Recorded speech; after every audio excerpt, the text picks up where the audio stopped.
Masoud Pezeshkian এমন একটা সময়ে তিনি প্রেসিডেন্ট নির্বাচিত হয়েছেন যখন কোনো রকমে জোড়াতালি দিয়ে পাকিস্তানের সঙ্গে ইরানের সম্পর্ক টিকে আছে।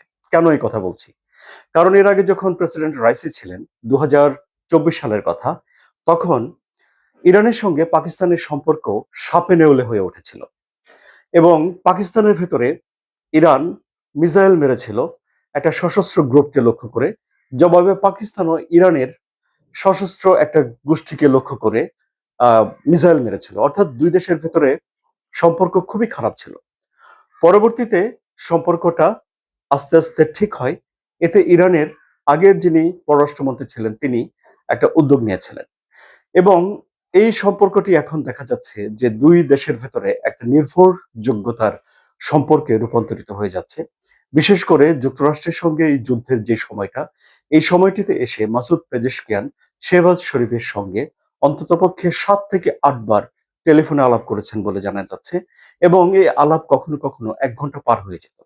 সুতরাং দুই দেশের বর্তমান নেতাদের ভেতরে আন্ডারস্ট্যান্ডিং খুবই ভালো এবং এই আন্ডারস্ট্যান্ডিংকে ব্যবসা বাণিজ্যের কাজে লাগানোর জন্য মাসুদ পেজেশকিয়ান উদ্যোগ নিতে পারেন।